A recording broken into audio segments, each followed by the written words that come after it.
Sir ride ಅನ್ನೋ cinema so ಬರ್ತಾ ಇದೆ, ನಮಗೂ ಖುಷಿ ಇದೆ. ನಮಗೂ ರೈಡ್ ಹೋಗೋದು ಭಾಳ ಇಷ್ಟ ಆಗುತ್ತೆ ಬೈಕ್ಸಲ್ಲಿ, ಕಾರಲ್ಲೆಲ್ಲ. ಫಸ್ಟ್ಲಿ ಡೈರೆಕ್ಟರ್ ಸರ್ ಹೇಳಿ, ಟೈಟಲ್ ಆ್ಯಕ್ಚುಲಿ ಈ ರೈಡ್ ಅನ್ನೋ ಒಂದು ವರ್ಡು ಹಿಂದಿನಲ್ಲಿ ಅದೆಲ್ಲ ಬಂದಿದೆ ಆಲ್ರೆಡಿ, ಕನ್ನಡದಲ್ಲಿ ರೈಡ್ ಅನ್ನೋ ಒಂದು ಬಂದಿಲ್ಲ ಅಂತ ಅನ್ಸುತ್ತೆ. ಇದೇ ಫಸ್ಟ್ ಟೈಮ್ ಬಂದಿದ್ರೆ ನಮಗೆ ಟೈಟಲ್ ಸಿಗ್ತಿರ್ಲಿಲ್ಲ ಅಲ್ವಾ? ಈಸಿಯಾಗಿ ಸಿಗ್ತಾ ಟೈಟಲ್ ಅಂತ ನನ್ನ ಕುತೂಹಲ. ಸಿಕ್ತು ಅದು ಯಾರು ರೈಡನ್ನು ಯಾರು ತೊಗೊಂಡಿಲ್ಲ. ರೈಡರ್ ಆಗಿತ್ತು ನಿಖಿಲ್ ಕುಮಾರಸ್ವಾಮಿ ಸರ್ದು, ನಮ್ಮ ರೈಡ್ಸ್ ಇರಲಿಲ್ಲ. ಸೊ ನಮ್ಮ ಅದೃಷ್ಟ ಸಿಕ್ತು ಅಲ್ವಾ? ಅಂದರೆ ಟೈಟಲ್ ನೋಡಿದಾಗ ನಮಗೆಲ್ಲ ಅದು ಇಂಥ ಟೈಟಲ್ ಅಂತ ಎಂಥವ್ರಿಗೂ ಇದಾಗುತ್ತೆ. ಅದು ದೇವರು ಗಣಪತಪ್ಪ ಆಶೀರ್ವಾದ ಇತ್ತು. ಸೊ ನಮಗೆ ಸಿಕ್ತು ಒಂದು. ಆ್ಯಂಡ್ ಸರ್ ಈಗ ಇನ್ನೊಂದು ಸಿನಿಮಾ ರಿಲೀಸ್ ಅಂತ ಬಂದಿದೆ, ಫಸ್ಟ್ ಸಿನಿಮಾ ನಿಮ್ಗೆ. ಸೊ ನೀವು ಒಪ್ಕೊಳ್ಳೋಕ್ಕೇನು ಕಾರಣ ಆಯ್ತು ಈ ಸಿನಿಮಾನ ಅಂತ? ಒಪ್ಕೊಳ್ಳೋಕ್ಕೆ ಅಂತಂದರೆ ನಮ್ಮ ಭಾನೂರು ಹೇಳಿದ್ರು ಹಿಂಗೆ ತೆಗಿಯೋಣ ಅಂತ, ನಮ್ಮ ಅಣ್ಣವ್ರ ಹತ್ರ ಹೇಳಿದರು. ನಮ್ಮ ಅಣ್ಣವ್ರು ನನ್ನ ಹತ್ರ ಬಂದು ಹೇಳಿದ್ರು ಹಿಂಗೆ ಮಾಡೋಣ ಅಂತ ಇದ್ದೀನಿ ಅಂತ. ನಿನಗೆ ಇಷ್ಟ ಆಯಿತು ಅಂದರೆ ನನಗೆ ಇಷ್ಟ ಆಯಿತು.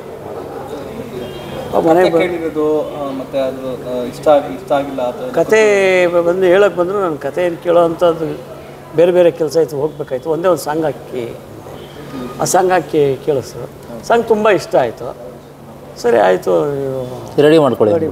ಅಂದರೆ ನಿಮಗೆ ಚಿಕ್ಕ ವಯಸ್ಸಲ್ಲಿ ಸಿನಿಮಾ ಮಾಡಬೇಕು ಆ ಥರ ಇಷ್ಟ ಅಂತ? ನನಗಿರಲಿಲ್ಲ, ನಮ್ಮ ಅಣ್ಣವ್ರಿಗಿತ್ತು. ನಮ್ಮ ಅಣ್ಣವ್ರು ಬಂದು ಪ್ರಸಾದ್ ಲ್ಯಾಬಲ್ಲಿ ಕೆಲಸ ಮಾಡ್ತಾಯಿದ್ರು. ಓಕೆ. ನಾವು ಬಂದು ಅರುಣ್ ಸ್ಟುಡಿಯೋದಲ್ಲಿ ಕೆಲಸ ಮಾಡ್ತಾಯಿದ್ರು. ತಮ್ಮ ಬಂದು ಉದಯ ಟಿ ವಿಲಿ ಕೆಲಸ ಮಾಡ್ತಾಯಿದ್ರು. ಹಾಗಾಗಿ ಒಂದು ಸಿನಿಮಾ ಟಚ್ ಆಯಿತು. ವ್ಯವಸಾಯ ಮಾಮೂಲಿ ವ್ಯವಸಾಯ ಮಾಡ್ಕೊಂಡು ಹೋಗ್ತಿದ್ದೆ. ಅವಾಗ ಹೇಳಿದಾಗ ಇಷ್ಟ ಆಯಿತು. ಮಗನೂ ಕೇಳಿದೆ, ಏನಪ್ಪ ಹಿಂಗೆ ಮಾಡೋಣ ಅಂತ ಇದ್ದೀನಿ, ನಿಮ್ಗೆ ಓಕೆನಾ ಅಂತ. ಎಕ್ಸಾಮ್ ನಡೀತಾ ಇತ್ತು ಅವನಿಗೆ. ಸರಿಯಪ್ಪ ಆಯಿತು ನೀನು ಅಂದರೆ ನಾನು ಮಾಡ್ತೀನಿ. ಎರಡು ಕೆಲಸನೂ ಇರಲಿ, ಎಜುಕೇಷನ್ ಇರಲಿ, ಇದು ಇರಲಿ. ಬಟ್ ಎಜುಕೇಷನ್ ಫುಲ್ ಆಗಲೇಬೇಕು ನನಗೆ. ಸೆಂಟ್ರಲ್ಲಿ ಫಿಲಮ್ ಕಡೆ ಬಂದೇ ಬಿಟ್ಟೆ ಅಂತ ಅನ್ಬಾರ್ದು. ಅದು ಫಸ್ಟು ನನಗೆ ಅದು ಬೇಕಾಗಿರೋದು ಎಜುಕೇಷನ್. ಆಯ್ತಪ್ಪ ಅದು ಮಾಡ್ತೀನಿ ಇದು ಮಾಡ್ತೀನಿ ಅಂತ ಅವ್ನು ಓಕೆ ಕೊಟ್ಟರು, ಮಗ ಓಕೆ ಕೊಟ್ಟ. ಸರಿ ಆಯ್ತಪ್ಪ ಅದು ಹೇಳಿ ಮಾತಾಡಿ ಒಂದು ವಾರನ ಅಷ್ಟೇ, ಒಂದು ವಾರಕ್ಕೆ ಎಲ್ಲ ರೆಡಿ ಮಾಡಿಬಿಟ್ಟು. ಹಾಂ ಸರ್, ಮಾಡಿದ್ದೆ. ಡಿಚ್ಕಿ ಡಿಸೈನ್ ಅಂತ ಒಂದು ಸಿನಿಮಾ ಕೋ ಡೈರೆಕ್ಟರ್ ಆಗಿದ್ದೆ. ಅಂಬಾಸಡರ್ ಅಂತ ಒಂದು ಸಿನಿಮಾಗೆ ಅಸೋಸಿಯೇಟ್ ಡೈರೆಕ್ಟರ್ ಆಗಿದ್ದೆ. ಹಾಂ ಸರ್, ನಾನು 2007 ಸರ್ ಇಂಡಸ್ಟ್ರಿ ಬಂದಿದ್ದು. 2007 ನಾನು ರೈಟಿಂಗ್ ವರ್ಕ್ ಸ್ಟಾರ್ಟ್ ಮಾಡಿದೆ. ಅಸಿಸ್ಟೆಂಟು, ಅಸೋಸಿಯೇಟು, ಕೋ ಡೈರೆಕ್ಟರಾಗಿ ವರ್ಕ್ ಮಾಡಿ ಈಗ ಫಸ್ಟ್ ಟೈಮು ನಾನು ಇಂಡಿಪೆಂಡೆಂಟ್ ನಿರ್ದೇಶಕ ಆಗಿದ್ದೆ. ಹೌದು ಸರ್, ಹೌದು ಸರ್. ಅದು ಅವ್ರವ್ರ ಅದೃಷ್ಟ ಸರ್. ಈ ಸಿನಿಮಾ ಅದೃಷ್ಟನೂ ಕೌಂಟ್ ಆಗುತ್ತೆ. ನಾವು ಶ್ರಮ ಹುಡುಕಾಡ್ದ ಪ್ರಯತ್ನ ಅಂತೂ ಬಿಟ್ಟಿಲ್ಲ. ಸತತ ಪ್ರಯತ್ನ ಮಾಡ್ತಾನೆ ಇರ್ತಿದ್ದೆ. ನಾನು ಅಪ್ರೋಚಸ್ ಮಾಡ್ತಾಯಿದ್ದೆ. ನನ್ನ ಸಿನಿಮಾದಲ್ಲೇ ನಾನು ಮುಂದುವರಿಬೇಕು ಅನ್ನೋದು ನನಗೆ ಫಿಕ್ಸ್ ಆಗಿಬಿಟ್ಟಿದೆ. ನಾನು ಏನೇ ಮಾಡಿದ್ರು ಸಿನಿಮಾದಲ್ಲೇ ನಾನು ನಿಂತ್ಕೋಬೇಕು, ಸಿನಿಮಾದಿಂದನೇ ಅನ್ನ ತಿನ್ನಬೇಕು ಅನ್ನೋದು ಫಿಕ್ಸ್ ಆಗಿತ್ತು. ಸೊ ಹಾಗಾಗಿ ನಾನು ಆ ದೇವ್ರಿಗೆ ನನ್ನ ಕಷ್ಟ ಗೊತ್ತಿತ್ತೇನೋ. ರಾಮಕೃಷ್ಣನ ಪರಿಚಯ ಮಾಡಿಸಿ ದೇವರೇ ಅವರು ಇವ್ರ ಮುಖಾಂತರ ಇವರೇ ದೇವ್ರ ಥರ ನನಗೆ ಸಿನಿಮಾ ಮಾಡಿಕೊಟ್ರು ಸರ್. ಅಂದರೆ 7ನಲ್ಲಿ ಬಂದಾಗ ಯಾವ ಸಿನಿಮಾಗೆ ಏನಾಗ್ಬೋದು? ನಾನು ಒಂದು ಡೈರೆಕ್ಷನ್ ಡಿಪ್ಲೊಮಾ ಮಾಡಿಕೊಂಡೆ 6 ಮಂತ್ಸು. ಕಾನ್ಫಿಡ್ ಅಂದ್ಬಿಟ್ಟು ಕರ್ನಾಟಕ ಫಿಲ್ಮ್ ಡೈರೆಕ್ಟರ್ ಅಸೋಸಿಯೇಷನ್ ಅಂದ್ಬಿಟ್ಟು ಅಲ್ಲೇ ಡೈರೆಕ್ಷನ್ ಕೋರ್ಸ್ ಮಾಡಿ ಅಲ್ಲಿಂದ ನಾನು ಒಂದಷ್ಟು ಅವಕಾಶಕ್ಕೋಸ್ಕರ ಒಂದಷ್ಟು ನಿರ್ದೇಶಕರನ್ನ ಭೇಟಿ ಆದೆ. ಅವರು ಅವ್ರ ಹತ್ರ ಆಲ್ರೆಡಿ ಹುಡುಗರು ಇರೋದ್ರಿಂದ ಖಾಲಿ ಆದಾಗ ಹೇಳ್ತೀನಿ ಅಂತ ಹೇಳಿದರು. ಸರಿ, ನಾನು ಆ ಟೈಮ್ಗೆ ಹೊಸ ಒಂದು ಟೀಮ್ಗಳು ಸಿನಿಮಾ ಮಾಡೋಕ್ಕೆ ಸ್ಟಾರ್ಟ್ ಆಗಿತ್ತು. ನಾನು ಅವ್ರನ್ನ ಅಪ್ರೋಚ್ ಮಾಡಿ ಹೊಸ ಟೀಮ್ಗಳ ಜೊತೆ ವರ್ಕ್ ಮಾಡಿದೆ. ಸೊ ಅಲ್ಲಿ ನಾನು ಕೆಲಸ ಕಲ್ತ್ಕೊಂಡೆ, ಹೆಂಗೆ ಮಾಡೋದು ಏನು ಇತ್ತು ಅಂತೆಲ್ಲ ಕೆಲಸ ಕಲ್ತ್ಕೊಂಡೆ. ರೈಟಿಂಗ್ ವರ್ಕು ಪರ್ಫೆಕ್ಷನ್ ಆಗ್ತಾ ಹೋಗ್ತು. ವರ್ಷದಿಂದ ವರ್ಷಕ್ಕೆ ರೈಟಿಂಗ್ ಪರ್ಫೆಕ್ಟ್ ಆಗ್ತು. ಸಿನಿಮಾಗಳು ಅತಿ ಹೆಚ್ಚಾಗಿ ನೋಡ್ತಿದ್ದೆ. ಎಲ್ಲ ಭಾಷೆ ಸಿನಿಮಾಗಳು ನಾನು ನೋಡ್ತಿದ್ದೆ. ಸಿನಿಮಾಯಿಂದನೂ ತುಂಬ ಕಲಿತೆ. ಆಮೇಲೆ ನನಗೆ ಅದೆಲ್ಲ ತುಂಬ ಹೆಲ್ಪ್ ಆಯ್ತು ನನಗೆ ಈ ಡೈರೆಕ್ಷನ್ ಮಾಡೋದಕ್ಕೆ. ಸರ್, ನಿಮಗೆ ಹೊಸ ನಿರ್ದೇಶಕರಾಗಲಿ ಹೊಸ ಪ್ರೊಡ್ಯೂಸರ್ಸ್ ಇಂಡಸ್ಟ್ರಿಗೆ ಬಂದಾಗ ಸ್ಟಾರ್ಟಿಂಗ್ನಲ್ಲಿ ಸ್ವಲ್ಪ ಕಷ್ಟಗಳನ್ನು ಎದುರಿಸಬೇಕಾಗುತ್ತೆ. ತುಂಬ ಕಷ್ಟ. ಅದನ್ನು ನೀವು ಅಷ್ಟೇ ಹೇಳೋದಾದರೆ ಹೆಂಗೆ? ಅಂದರೆ ನೀವು ಎಕ್ಸ್ಪೆಕ್ಟ್ ಮಾಡಿದ್ರೆ ಈ ಥರ ಎಲ್ಲ ಇರುತ್ತೆ, ಇಷ್ಟೊಂದೆಲ್ಲ ಇರುತ್ತೆ, ಇಷ್ಟೊಂದು ಕಷ್ಟ ಅಂತ ನಾನು ಅಂದ್ಕೊಂಡಿರಲಿಲ್ಲ. ಫೀಲ್ಡಿಗೆ ಬಂದಮೇಲೆ ಇದು ಭಾರಿ ಕಷ್ಟ ಇದೆ ಇದು ಅಂತ ಅಂದ್ಕೊಂಡೆ. ಅಂದರೆ ಕಷ್ಟ ಆದರೂ ಬಿಡಬಾರ್ದು, ಅದು ಸುಖ ಅಂತ ತಿಳ್ಕೊಂಡು ತೊಗೊಳೋಣ. ಕಷ್ಟ ಅಂತ ಬಿಟ್ಬಿಟ್ಟು ಸೆಂಟ್ರಲ್ ಬಿಟ್ಟು ಹೋದ್ರೆ ಅದು ಆಗೋದಿಲ್ಲ. ಪಾಪ ಇವರು ಆಸೆ ಆಕಾಂಕ್ಷೆಗಳು ಇಟ್ಕೊಂಡಿರ್ತಾರೆ. ಅಣ್ಣವ್ರ ಜೊತೆ ಬಂದರೆ ಇವರು ಸೆಂಟ್ರಿಗೆ ಬಿಟ್ಟರು ಅಂತ ಅಂದ್ಕೊತಾರೆ. ಇಲ್ಲ, ಅಲ್ಲ ಬಿಡಬಾರ್ದು. ಆಮೇಲೆ ಎಲ್ಲ ಈ ಟೀಮಲ್ಲಿ ಬಂದು ಎಲ್ಲ ಹೊಸಬ್ರೆ. ಅವರು ಅಣ್ಣ ಏನೋ ಒಂದು ಹೊಸ ಕಲೆ ಇದೆ ಅಂತ ಬಂದು ಇವರು ಸೆಂಟ್ರಿಗೆ ಬಿಟ್ಬಿಟ್ರಲ್ಲ ಅಂತ ಇವರೆಲ್ಲ ಅಂದ್ಕೊತಾರೆ ಜನಗಳು. ಪಾಪ ಆ್ಯಕ್ಟಿಂಗ್ ಅಂದ್ಬಿಟ್ಟು ಎಲ್ಲ ಮಾಡೋಣ ಬಿಡಿ ಅಂದ್ಬಿಟ್ಟು. ಅಂದರೆ ಈಗ ಸಿನಿಮಾ ಮಾಡೋದೊಂದು ದೊಡ್ಡ ಕೆಲಸ ಆದರೆ ರಿಲೀಸ್ ಮಾಡೋದು ಅದಕ್ಕಿಂತ ದೊಡ್ಡ ಸಿನಿಮಾ ಅದು. ಶೂಟಿಂಗ್ ಅದೇ ಒಂದು ಸಿನಿಮಾ ಹೇಳಬೇಕು ಅಂದರೆ 25%. ಆಮೇಲೆ ಇದೆಯಲ್ಲ ಕೆಲಸ ಬಾಬಾ ಅನ್ನಿಸ್ತದೆ.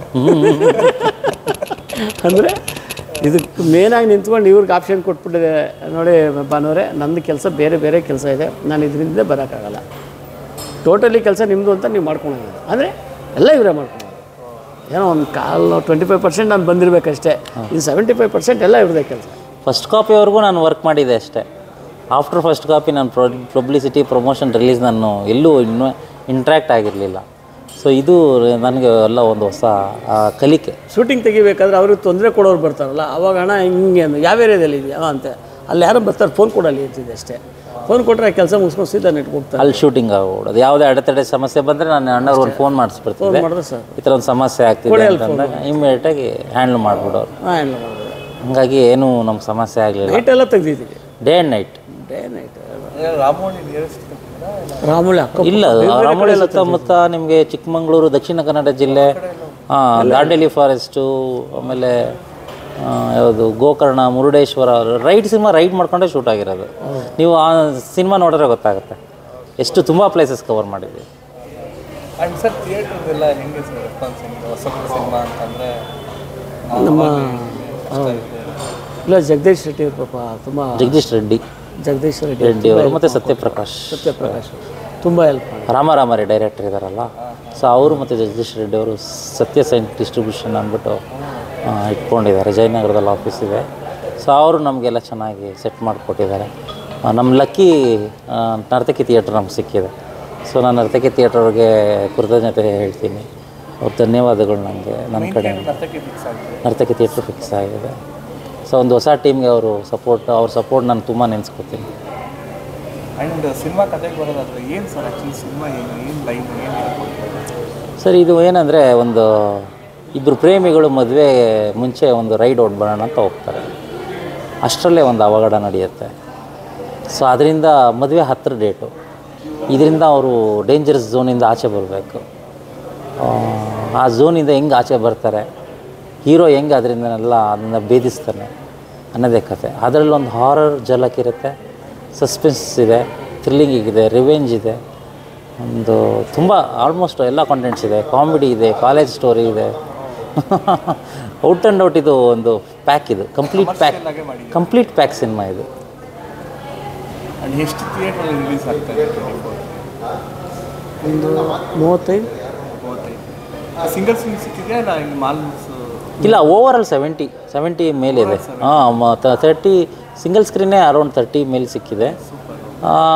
ಮಲ್ಟಿಪ್ಲೆಕ್ಸ್ ಎಲ್ಲ ಸೇರಿ 70 ಸ್ಕ್ರೀನ್ಸ್ ಇದೆ ನಮ್ಮದು.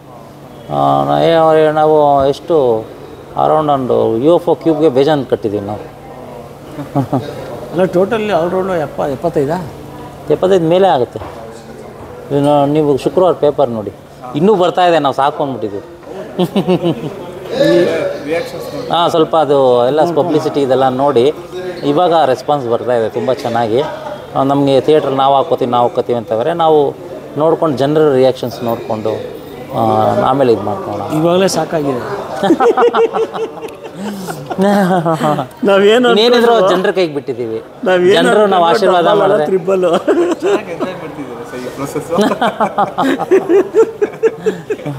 ನೆಕ್ಸ್ಟ್ ಯಾವಾಗ ಬರ್ತೀವಿ ಸರ್? ಇದು ಜನ ನೋಡಿ ಮೆಚ್ಚಿ ಇಲ್ಲ ತೆಗಿಬೋದು ಅಂತ ಅವ್ರು ಮಾಡಿ ಅಂದರೆ ಮಾಡ್ತೀವಿ. ಖಂಡಿತ ಮಾಡ್ತೀವಿ. ಮನೆಗೆ ಹೋಗಿದ್ರೆ ಮನೆಗೆ ಹೋಗ್ತೀವಿ.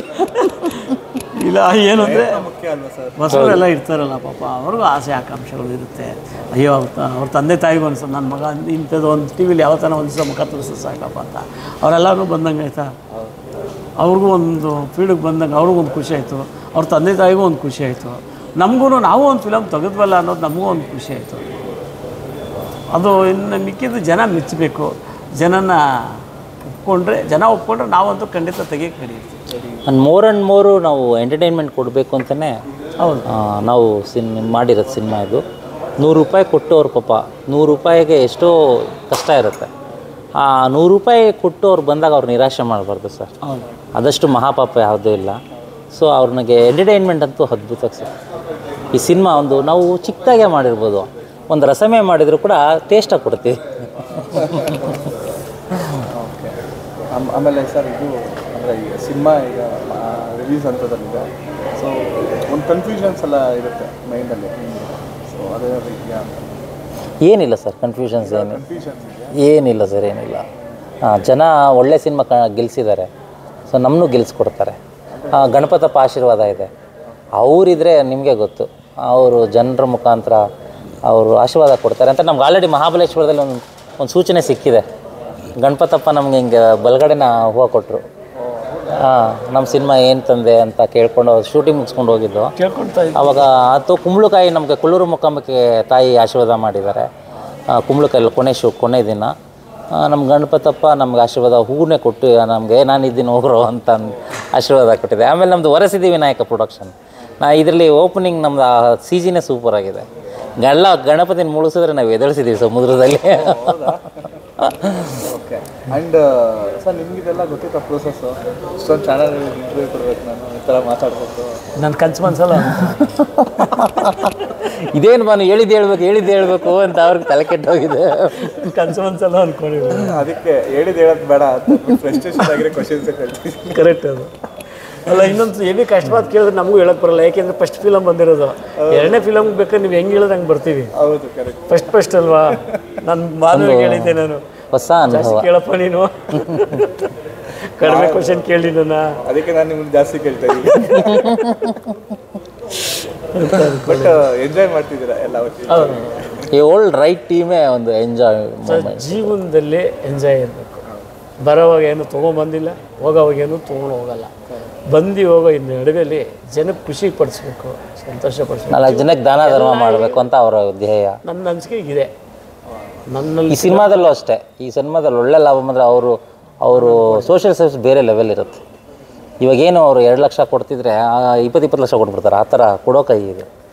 ತುಂಬ ಒಳ್ಳೆ ಕೊಡೋ ಕೈ. ಅದಕ್ಕೆ ಭಗವಂತ ಅವ್ರು ಯಾವುದೋ ಒಂದು ರೂಪದಲ್ಲಿ ಕೊಡ್ತಾ ಇದ್ದಾರೆ. ಅದೇ ನಾನೇ ಅಂದ್ಕೊಂಡು ಇಷ್ಟು ಬೇಗ ನಾನು ತೆಗೆದು ಇಷ್ಟು ಬೇಗ ರಿಲೀಸ್ ಮಾಡ್ತೀನಿ ಅಂತ ನಾನು ಅಂದ್ಕೊಂಡಿರಲಿಲ್ಲ. ಇಷ್ಟು ಬೇಗ ಆಯಿತು. ಹೌದು, ಇನ್ನು ಮೊನ್ನೆ ನೀವು ಮುಹೂರ್ತಗಳಲ್ಲಿ ಮಾಡಿ ಪ್ರೆಸ್ಪೀಟ್ ಮಾಡಿದಾಗ ಆ್ಯಕ್ಚುಲಿ ನಾನೇ ಸ್ಲೋ ಆಗೋಯ್ತು. ಅವರಿರೋ ಸ್ಪೀಡ್ಗೆ ನಮ್ಮದೇ ಸ್ಲೋ ಆಯಿತು. ಎಲ್ಲ ಡೈರೆಕ್ಟ್ರಿಗೂ ಇಂಥ ಪ್ರೊಡ್ಯೂಸರ್ ಸಿಕ್ಬಿಟ್ರೆ ಅಬ್ಬರ. ಸರ್ ನನ್ನಲ್ಲಂತೂ ಈ ಫಿಲಮ್ ಏನು ಬರ್ತದೋ ಅರ್ಧದಲ್ಲಿ ಮಾತ್ರಕ್ಕೆ ನಾನು ತೊಗೊತೀನಿ ಅಷ್ಟೇ. ಇನ್ನು ಅರ್ಧದ ಜನ ಸೇವೆಗೆ ಮಾಡಬೇಕು ಅಂತ ನನ್ನಲ್ಲಿದೆ ಮನಸ್ಸು. ಅದು ಬೆಳೆಸ್ಬೋದು ಭಗವಂತನ. ಯಾರಾದ್ರೂ ಒಂದು ಏನು ಗೊತ್ತಾ ಸರ್, ಯಾರಾದ್ರೂ ಒಂದು ಕಷ್ಟ ಅಂದರೆ ಹಂಗೆ ಎತ್ಕೊಟ್ಬಿಡ್ತಾರೆ, ಏನು ಅಂತ ನೋಡಲ್ಲ. ಭಗವಂತ ಇಚ್ಛೆ ಬಿಡ್ತಾ ಭಗವಂತ. ಅದಕ್ಕೆ ಅಣ್ಣ ನಾನು ನೋಡಿ ಮಾಡಿ ಕೊಡ್ರಿ ಅಣ್ಣ ಅಟ್ಲೀಸ್ಟ್ ಅಂತೀನಿ, ಅದು ಹೇಳಲ್ಲ. ಬಿಡೋ ಭಗವಂತ ಇದ್ದಾರೆ, ಏನಿದೆ ಅವ್ರು ನೋಡ್ಕೋತಾರೆ. ಬರೋ ಏನು ತೊಗೊಂಡು ಇಲ್ಲಿ ಕೊಡ್ತೀನಿ ಅಲ್ಲಿ ಕೊಡ್ತಾರೆ ಬಿಡೋ ಅಂತಾರೆ. ಬರೋವಾಗ ಹೆಸರು ಸುರಿದನೂ ತಂದಿಲ್ಲ ನಾವು ಇಲ್ಲಿ.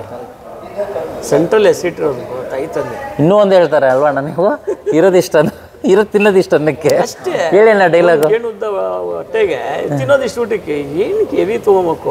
ಆಮೇಲೆ ಅವ್ರದ್ದು ಇದು ಅದು ಇದೆಲ್ಲ ಭಾಷೆ ಏನು ಹಾಕೊಬೇಕು. ಹೊಟ್ಟೆಗೂ ತುಂಬ ಊಟ ಮಾಡಿದ್ಮೇಲೆ ಇನ್ನೇನು ಬೇಕಿಲ್ಲ ನಮಗೆ. ದಾನದಲ್ಲಿ ದಾನವು ಊಟ. ನೀವು ಹಣ ಸರಿ ನೀನು ಕೊಡ್ತೇನೆ ರೀ, ಇನ್ನೊಂದು ಕೊಟ್ಟಿದ್ದಿದ್ರಿ ಇನ್ನೊಂದು ಕೊಡೋಕ್ಕಾಗ್ತಿಲ್ವೇರಿ, 1 ಲಕ್ಷ ಅಂತಿರ್ತಾನೆ ಅಲ್ವಾ. ನನ್ನ ಅನಿಸಿಕೆ ಇದೆ ಸರ್. ಸ್ವಲ್ಪ ಆದಷ್ಟು ನಾನು ತುಂಬ ಹಳ್ಳಿಗಳ ಕಡೆ ಹೋಗಿ ಬಡವರುಗಳು ಸಹಾಯ ಮಾಡಬೇಕು ಅನ್ನೋ ಭಾವನೆ ನನ್ನಲ್ಲಿ ಇಟ್ಕೊಂಡಿದ್ದೀನಿ. ಅಪ್ಪ ಭಗವಂತ ನನಗೇನಾದರೂ ತುಂಬ ಬಡ ರೈತರುಗಳಿಗೆ ಒಳ್ಳೆ ಕಾನ್ಸೆಪ್ಟ್ ಇರೋದು ಅಣ್ಣವ್ರದ್ದು. ತುಂಬ ಬಡ ರೈತರುಗಳಿಗೆ ಬೋರ್ ಹಾಕ್ಸ್ಕೊಡ್ಬೇಕು ಅಂತ ಒಂದು ಪಾಪ ಇಟ್ಕೊಂಡಿದ್ದಾರೆ ಹಳ್ಳಿಗಳ ಕಡೆ ಹೋಗಿ. ಈಗ ಪಾಪ ಅವ್ರಿಗೆ ಸರ್ ರೈತರುಗಳಿಗೆ ಏನು ಗೊತ್ತಾ, ನೀರಾವರಿ ಸೋರ್ಸ್ ಕೆಲವು ಕಡೆ ಇರಲ್ಲ. ಅವ್ರು ಏನಂತಂದರೆ ಬೋರ್ ಹಾಕ್ಸ್ಕೊಟ್ಬಿಟ್ರೆ ಅವ್ರಿಗೆ ಜೀವನಕ್ಕೆ ದಾರಿ ಆಗೋಯ್ತದಲ್ಲ ಸರ್. ಅದ್ರಲ್ಲಿ ಬೆಳೆ ಬೆಳ್ಕೋತಾರೆ, ಅದರಲ್ಲಿ ನಾವೇನೋ ದುಡ್ಡು ಕೊಡೋದು ಹೊಲ್ಟೋಗುತ್ತೆ. ಆದರೆ ಬೋರ್ ಹಾಕ್ಸ್ಕೊಟ್ರೆ ಏನಾಗುತ್ತೆ ಗೊತ್ತಾ, ಅದ್ರಲ್ಲಿ ಬೆಳೆ ಬೆಳೀತಾರೆ, ಅವ್ರು ಸ್ವಾಭಿಮಾನದಿಂದ ಮಾರ್ತಾರೆ, ಅದ್ರಲ್ಲಿ ಬರೋ ಲಾಭದಲ್ಲಿ ಜೀವನ ನಡೆಸ್ತಾರೆ. ಇಷ್ಟೋ ಸಂಸಾರ ನಡೆಯುತ್ತೆ ಸರ್. ಅಷ್ಟೇ. ನಮ್ಮ ತೋಟದಲ್ಲಿ 5 ಬೋರು ಪಾಯಿಂಟ್ ಕೊಟ್ಬಿಟ್ಟು ಮಾಡಿಸಿದ್ವಿ. 6 ತಿಂಗಳು ಒಂದೊಂದು 8 ತಿಂಗಳು ನೀರೇ ಇಲ್ಲ. ನಾನು ವ್ಯವಸಾಯ ಮಾಡೋವಾಗ ಇದೇನಪ್ಪ ಇದು, ಇದಕ್ಕೆ ಸಾಲ ಮಾಡ್ಕೊಂಡು ಸಾಕಾಗೋಗ್ಬಿಟ್ವಿ ಅಂತ ಅಂದ್ಬಿಟ್ಟು ಸಾಲಕ್ಕೆ ಹೆವಿಗೆ ಮಾಡ್ಕೊಂಬಿಟ್ವಲ್ಲ ಈ ಬೋರ್ಗಳು ಹಾಕ್ಸಿ ಅಂತ. ಏನು ಬೇಡ ಅಂತ ಅಂದ್ಬಿಟ್ಟು ಒಂದು 12 ಗಂಟೆ ರಾತ್ರಿ ನಮ್ಮ ಫ್ರೆಂಡ್ಸಲ್ಲಿ ಬರ್ತು ಕೊರಿತಾಯಿತ್ತು. ಬೇರೆ ಕಡೆ ಪೈಂಟ್ ಇದೆಯಾ, ಪೈಂಟ್ ಕೊರೆಯುವಂಥದ್ದು ಇದೆಯಾ? ಇಲ್ಲ ಅಣ್ಣ ಅಂತಂದು. ಬಾಪ ಅಂತ ಕರ್ಕೊಂಬಂದು ಇಲ್ಲಿ ಕೊರಿ ಅಂತ ಅಂದೆ. ನಮ್ಮ ತೋಟದಲ್ಲಿ ಒಂದು ದೇವಸ್ಥಾನ ಕಟ್ಟಿದ್ದೀವಿ, ಮರಿಯಪ್ಪನ ದೇವಸ್ಥಾನ. ಭಗವಂತ ನೀರು ಕೊಟ್ಟರೆ ನೀನು ನಮಗೆ ಅಭಿಷೇಕ ಮಾಡಿಸ್ಬಿಟ್ಟು ಪೂಜೆ ಮಾಡಿಸ್ತೀನಿ. ನೀರು ಬಿಡಲಿಲ್ವಾ ಗ್ಯಾರಂಟಿ ಬೀಗ ಹಾಕ್ತೀನಿ. ಅದೇ ಮುನೀಶ್ವರ ದೇವಸ್ಥಾನ ಒಳ್ಳೆ ನೀರು ಅದು ಸರ್. ನಾನು ಆಗಸ್ಟಾಗಿಂದ ಇಂಥವರೆಗೂ ಒಂದು ಇದೇ ಟ್ರಾಫಿಕ್ ಸರ್. ಇನ್ನೂ ಹೆಚ್ಚುತ್ತಾ ಇದೆ. ಅಲ್ಲಿರೋ ಎಷ್ಟೋ ಮನೆಗಳು ಇವ್ರು ಬೋರಿಂದನೇ ಕಟ್ಕೊಂಡ್ಬಿಟ್ರು. 1 ರೂಪಾಯಿ ದುಡ್ಡು ಕೇಳಲ್ಲ ಅವರು, ಕಟ್ಕೊಡ್ರಿ ಹೋಗಿ ಅಂತ. ನಮ್ಮ ತೋಟದಿಂದ ನೀವು ಬಿಟ್ಕೊಟ್ಟೆ ನಾನು ಮುಕ್ತಿನಗರ ದೇವಸ್ಥಾನಕ್ಕೆ. ಹಾಂ, ದೇವಸ್ಥಾನಕ್ಕೆ ಇವ್ರು ಇಲ್ಲಿಂದ ಬಿಟ್ಕೊಟ್ಟು, ಇಲ್ಲಿಂದ ಬಿಟ್ಕೊಟ್ಟಿದ್ದಾರೆ. ಸುಮಾರು ಅದು ಒಂದು ನಾವು ಬಸ್ ಒಳ್ಳೇದೇ ಅಂತ ಸಿನಿಮಾದಲ್ಲೂ ಅದೇ ಉದ್ದೇಶ ನೋಡಿ, ಎಲ್ಲ ಹೊಸಬ್ರಿಗೆ ಅವಕಾಶ ಕೊಟ್ಟಿದ್ದೀವಿ. ಎಷ್ಟೋ ಜನ ಅಂತಾರೆ ಸರ್, ಏನಂತಾರೆ ನಿಮ್ಮ film next film release start ಮಾಡಿದ್ರು ಶೂಟಿಂಗ್ ಅಂದರೆ, ಅಣ್ಣ ನೀವು ಇವತ್ತು ಫೋನ್ ಹಾಕ್ರಿ ಸಾಕು ಅಣ್ಣ, ಏನೇ ಕೆಲಸ ಇದು ಬಿಟ್ಟು ನಿಮ್ಮ ಹತ್ರಕ್ಕೆ ಬರ್ತೀವಿ ನಾವು ಸರ್ ಅಂತೇಳಿ. ಕೆಲವರೆಲ್ಲ ಆಡ್ಕೊಂಡ್ಬಿಟ್ಟಿದ್ದಾರೆ, ಹೊಸಬ್ರು ಏನೋ ಹೊಸಬ್ರು ಇಟ್ಕೊಂಡು ಮಾಡಿದ್ಯಾ, ಮಾರ್ಕೆಟ್ ಮಾಡಲ್ಲ ಹಂಗೆ ಹಿಂಗೆ ಅಂತ ತುಂಬ ಜನ ಅಂದ್ಕೊಂಡಿರ್ತಾರೆ ಸರ್. ಸಿನಿಮಾ ನೋಡಿದ್ಮೇಲೆ ಗೊತ್ತಾಗುತ್ತೆ. ಟ್ರೈಲರ್ ನೋಡಿ ತುಂಬ ಜನ ಅಂದರು, ಏನೋ ಹೊಸಬ್ರು ಸಿನಿಮಾ ಅನ್ಸೋದೇ ಇಲ್ಲ, ಅಷ್ಟು ಚೆನ್ನಾಗಿ ಮಾಡಿದ್ದೀರಾ ಅಂದರು. ಇನ್ನು ಸಿನಿಮಾ ನೋಡಿದ್ರಂತೂ ಅವ್ರು ನಿಜವಲ್ಲೂ ಅಪ್ರಿಷಿಯೇಷನ್ ಮಾಡ್ತಾರೆ, ಹೊಸಬ್ರು ಇಟ್ಕೊಂಡು ಇಷ್ಟು ಚೆನ್ನಾಗಿ ಮಾಡಿದಾರಲ್ಲ ಅಂತ. ಒಳ್ಳೆಯದಾಗಲಿ ಸರ್, ನಿಮಗೆ all the best. Thank you sir. Thank you sir. ಮಾತಾಡಿ ತುಂಬ ಥ್ಯಾಂಕ್ ಯು ಸರ್. ನಿಮಗೂ thank you sir. Thank you. So ಇಷ್ಟು ವರ್ಷ ಆದ್ಮೇಲೆ ಸ್ಟಾರ್ಟ್ ಮಾಡಿದ್ದಾರೆ ಜರ್ನಿ. ಸೊ ಇದು ಹಂಗೆ ಕಂಟಿನ್ಯೂ ಆಗಿದೆ, ವರ್ಷ ಸಿನಿಮಾ ಜರ್ನಿ ಎಲ್ಲ ಜನರ ಕೈಲಿದೆ ಸರ್. ಅವ್ರು ನಮ್ಮನ್ನ ಬೆಳೆಸಿದ್ರೆ ಇನ್ನೂ ಒಳ್ಳೊಳ್ಳೆ ಸಿನಿಮಾ ಕೊಡ್ತೀನಿ ನಿಮಗೆ. ಈ ಸಿನಿಮಾ 100% ಎಂಟರ್ಟೈನ್ಮೆಂಟ್ ಕೊಡುತ್ತೆ, ಇನ್ನೂ ಒಳ್ಳೊಳ್ಳೆ ಸಿನಿಮಾಗಳು. ಇದು ಜಸ್ಟ್ ಟೀಸರ್ ಅಂತೀವಲ್ಲ ಹಂಗೆ, ಟ್ರೇಲರ್ ಅಭಿ ಬಾಕಿ ಹೈ. Thank you sir. Okay sir. Thank you sir.